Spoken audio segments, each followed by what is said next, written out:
So ideally, your feet should be flat on the ground, should be supported. If you're sitting in a chair that's too high, make sure that your feet are not dangling, okay? So if it's a step stool underneath you, a book, anything underneath so that your feet are supported, that will provide the most stability for your hips and for your lower back.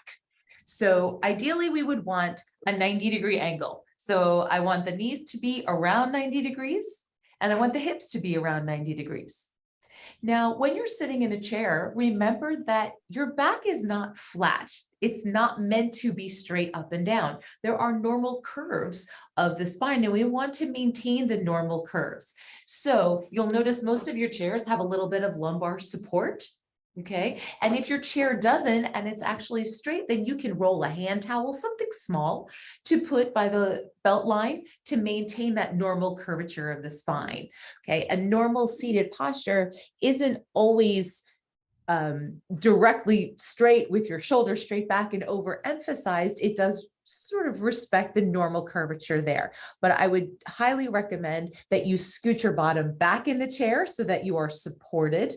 Okay, if that means that you have to, that your feet are dangling, like I said earlier, make sure it's supported. But you want to be seated all the way back and resting on the back of the chair so that you're not overusing your spinal muscles, because eventually they'll be fatigued, and then that could be a potential source of pain while you're sitting for a long period of time.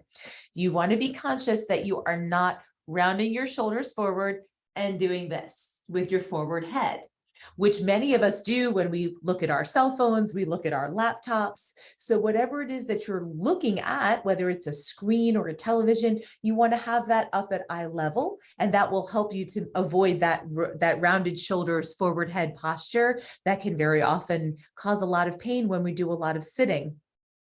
So those are just a few suggestions from a posture standpoint. Typically, office chairs or dining chairs are the most supportive, as opposed to a couch or sofa. Things that are a little bit firmer tend to be a little bit more comfortable and a little bit more supportive. So if you have arthritis is affecting your hips, spine, neck, shoulders, you may find that you're in fact more comfortable even watching TV in a firmer chair than you are sitting on the couch.